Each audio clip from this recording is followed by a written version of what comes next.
I reached a point as a teenager that I was a fairly proficient wheelier. However, I never really learned to do it right. I was wheeling on a 1983 XR200R. The XR200 has huge amounts of engine brake, which means that a person can almost completely control a wheelie by modulating the throttle. Give it throttle, front wheel comes up, back off the throttle, and it's braking enough that you'll drop the front tire even if you're beyond balance position. So I never learned to modulate the clutch, never learned to cover the rear brake, always used the throttle to keep the wheelie positioned where I wanted it. Well, the problem with that is if you're riding anything other than an XR200, the engine brake just isn't sufficient. And frankly, if you get well beyond balance point, even the engine brake on an XR200 might not be enough. I've wheelied over way too many two-stroke motorcycles to be very comfortable, and frankly, I still have a little bit of PTSD over it. So here I am now riding a Beta 300, and wheeling it as a two-stroke gets in my head. Like I can't make myself get comfortable in the balance point because I'm so used to using the engine as the brake. Okay, with that little bit of backstory, one of my kids wanted a mountain bike manual trainer. These are readily available online. They're a couple $100. I told him I had enough scrap steel lying around that we could build one in the matter of an hour or so. So we built one, and it worked. He had a good time with it, actually spent some time with his buddies on it. Whether that's improved their skills or not, I don't know, but it was kind of an interesting exercise. I watched that and thought, you know, I'm not trying to do the exact same thing on a motorcycle. It's really not a manual because you're using the engine and the brake to control the height of the wheelie. But I do need something to help me learn to avoid the natural tendency to pull my feet off the pegs to rescue myself, right? Pulling your feet down and putting them on the ground. And instead, keeping my feet in the pilot control position where I can drop the front wheel using the brake regardless of how far over you've gone, right? So it's almost more of an instinct or a muscle memory type of a training problem.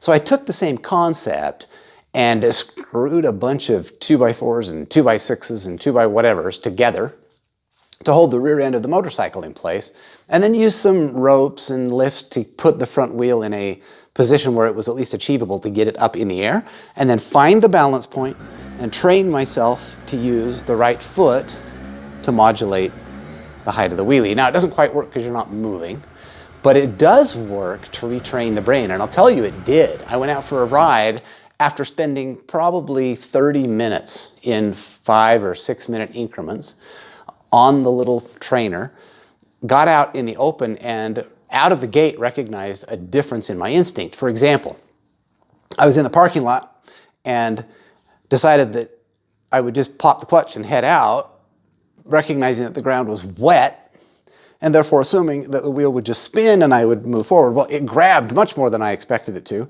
The front end went straight up in the air, beyond balance point, and my feet didn't come off the pegs. They jammed the brake. So the good news is that I've already started to retrain myself instinctually to keep my feet on the pegs. The bad news is that that trainer doesn't really help learn how much brake to give to keep the wheelie where you want it to be. It's kind of a binary braking situation. Bike goes up too high, grab the brake, it's all or nothing.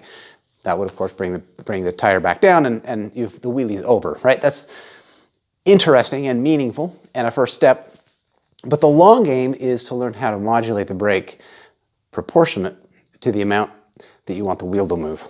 The next idea was, well, let's take this same concept and make it mobile. I'll call these the wheelie training wheels. And well, I have to say, the idea formulated in my head independently, after doing a little bit of web searching, I learned that this isn't all that terribly unique. These are around. Now, I think most people are overcomplicating the wheelie training wheels. So my objective here is to make something that's really fairly simple. For the most part, using household pieces. These things cost anywhere from $1,500 upwards to nearly $3,000 online, which I can understand because I think they're probably being manually produced. There's not a big enough market to mass produce them, I suspect. But nonetheless, still, it seems like it might be just a tad excessive for something that I think I can provide 90% of what I need out of materials in the shop, and the other 10% is readily accessible here in town. So I grabbed some scrap metal. I used some 1-inch square tubing in a 14 gauge and pieced some things together. I spent just a little bit of time in the online CAD system and drew things up at 1/10 scale. And while the drawing isn't perfect, it gives me some ideas around what to do. So it's not a complete design build situation. I have a rough idea of where I'm headed, and then if I need to make adjustments on the fly as I cut and weld, I can do so. Now, look, I'm not an expert welder by any stretch, and I know there are other ways to do pie cuts in the steel and maybe get some cleaner finish. I'm not looking for perfection here, I'm looking for completion. So I have a bunch of 1-inch square tubing in 14 gauge steel. I'm complementing that with a handful of things I'm finding around the shop, like the pressure screw from a harmonic balancer puller. I know, right? This is the device that will tighten up against the axle with a conical centering pin into the motorcycle axle. Now I only have one of those, and so I'm gonna have to fashion a second one, or look, you can get these pressure pins with the conical end in just about any puller tool set. Just be a little bit careful because some of them come as a 3/4 inch with a 16 pitch thread. Others come with an M18 or a 1.5 thread. So we'll use that out of the tool set. I will probably build another one. I haven't figured out yet how to do the conical shape on the end, but I have some 3/4 inch 16 threaded rod. I found some tires at the Harbor Freight. The regular price is 10 bucks, and I showed up, and what do you know, they were on sale for $5 a piece. So I bought 3 of those at 5 bucks a piece. I will either buy or fashion some turnbuckles for the side supports to be able to adjust those based on the height of the motorcycle and the height of the external wheel. And I'm thinking maybe a piece of plywood across the rear support where a body might land if the bike completely loops out. So look, just not a whole lot of extra stuff or parts going on here. I think I've spent about $50 on a few extra ancillary parts beyond the stuff that I'm able to scrape up here in the shop. So the idea is, look, weld the thing together, a design build-ish. I have some drawings, and I don't know how closely I will stick to those drawings. Let's do some cutting and welding.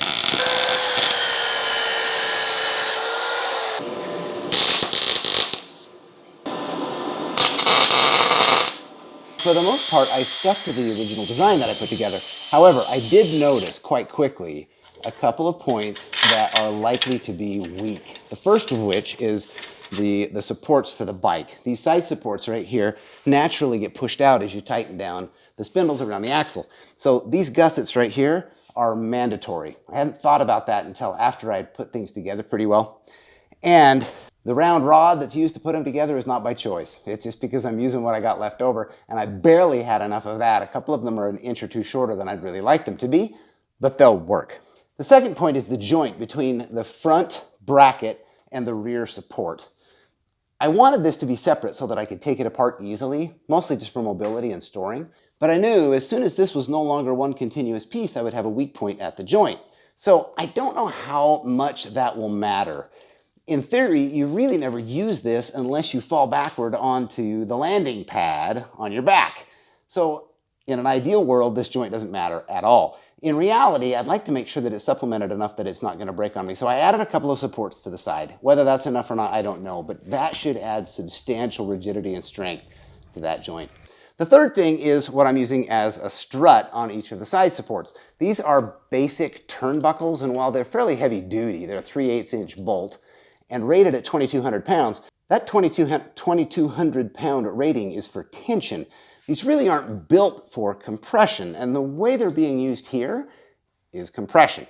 In an ideal world, this would be more like a tie rod off of steering linkage on a car, something to that effect, and you could beef these up fairly easily by maybe putting a pipe or some additional steel around the turnbuckle itself. But I don't expect there to be a whole lot of load on the side, and so I think these will be strong enough. If they're not, they bend, they break, and I'll do something else. But we'll give it a shot anyway. Other than that, the thing came together really quite well. The 1-inch square tube at 14 gauge, I think, is just right. It seems to be strong enough and thick enough to take a good weld, but thin enough that it's still quite light. The little spindles that mount the bike in place worked out quite well. I'll probably manufacture another one of these so I can put this back in the toolkit. I think I used 35, maybe 40 feet of tubing without the gussets on this main bracket. When you add the round rod that I had to put on here, you're pushing 45 feet, I'm guessing, of total metal. 45 feet of square tubing, a couple of spindle, 3/4 inch by 16 threaded rod, 3 wheels from the Harbor Freight at $5 a piece, and a couple of struts wherever you can find them. In the end, depending on what you got sitting around in your shop, you're maybe $100 to build the thing out. Now, I know it needs paint because without it, rust will set in pretty quickly. But before I paint it, I think it needs to be tested.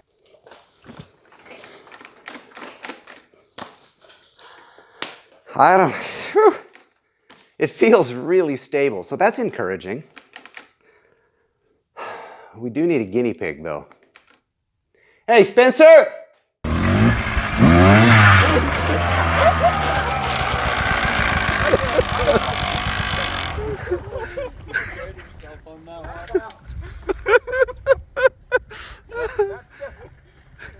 That's definitely 4-stroke versus 2-cycle. Holy!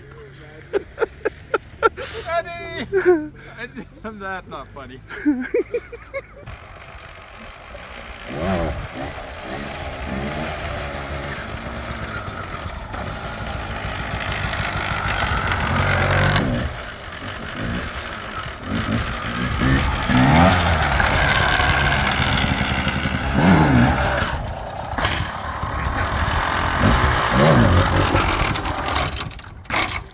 Wow.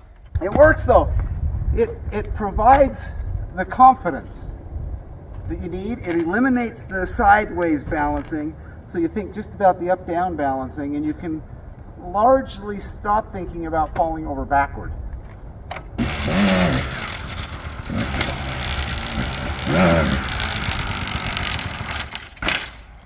Nice and slow.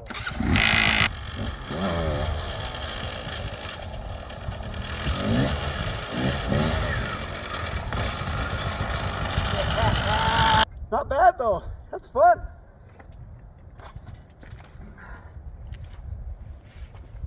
Thank you. Yeah.